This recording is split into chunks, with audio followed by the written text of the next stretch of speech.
విజయ దుర్గాదేవి ఆలయంలో దసరా ఉత్సవాలు రాట మహోత్సవం. విశాఖపట్నం పెదగంట్యాడ దసరా ఉత్సవాల్ని పురస్కరించుకొని శ్రీ శ్రీ శ్రీ విజయ దుర్గాదేవి ఆలయంలో శరన్నవరాత్రుల ఉత్సవాలు కొరకు రాట మహోత్సవాన్ని ఆలయ కమిటీ ఉత్సవ కమిటీ ఆధ్వర్యంలో ఘనంగా నిర్వహించారు.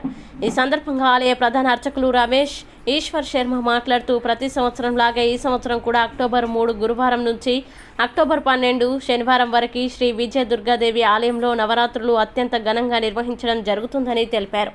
అలాగే మూలా నక్షత్రం రోజున అమ్మవారు దుర్గాదేవి అవతారంలో భక్తులకి దర్శనమిస్తారని అన్నారు.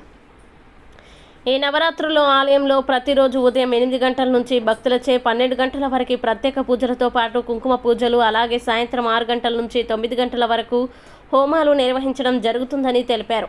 ఈ మహత్తర కార్యక్రమంలో పాల్గొని హోమం జరిపించుకునే భక్తులు ఆలయ కమిటీ వారిని సంప్రదిస్తే వారు మీ పేరు మీద నమోదు చేసి మీకు వివరణ తెలియజేస్తారని నిర్వాహకులు చెప్పారు.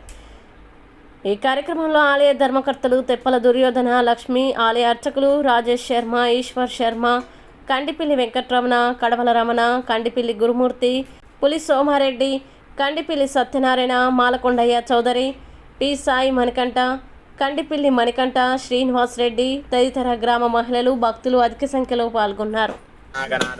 శ్రీ శ్రీ శ్రీ విజయ దుర్గాదేవి ఆలయం పెదగంటాడ కండిపిల్లి వారి వీధులు వెలిసిన శ్రీ విజయ దుర్గాదేవి ఆలయంలో దేవి శరన్నవరాత్రుల మహోత్సవం సందర్భంగా ఈ రోజు పందిర్రాట వేయడం అనేది కూడా చాలా విశేషమైనది.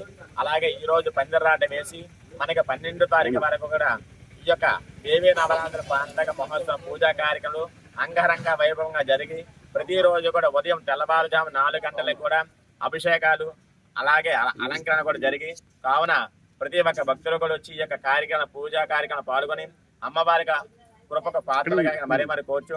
అదే విధంగా ఎవరైనా సరే ఈ యొక్క 9 రోజులు కూడా గోత్రనామాలు కానీ అలాగే మనకి హోమాలు కానీ పాల్గొనాలని అనుకున్న వారు ఈ యొక్క కమిటీని కానీ పంతులు కానీ సంప్రదించవలసి మరి కోరుచున్నాం. అలాగే ఈ యొక్క 14వ తారీఖు 10వ నెల 2024 అనగా 11వ వార్షికోత్సవం సందర్భంగా ఈ యొక్క 14వ తారీఖున అన్న సమారాధన కార్యక్రమం అంగరంగ వైభవంగా కూడా జరుగుతుంది. కావున ఎవరైనా సరే భక్తులు విరాళాలు కానీ ఇవ్వాలి అనుకున్న వారు కమిటీని సంప్రదించవలసిందిగా మరి కోర్చు. అలాగే ఈ యొక్క ఆలయంలో ప్రతిరోజు కూడా చాలా దూరం నుంచి వచ్చి అమ్మవారిక పూజా కార్యక్రమం పాల్గొని వారి కోరికలు నెరవేర్చుకొని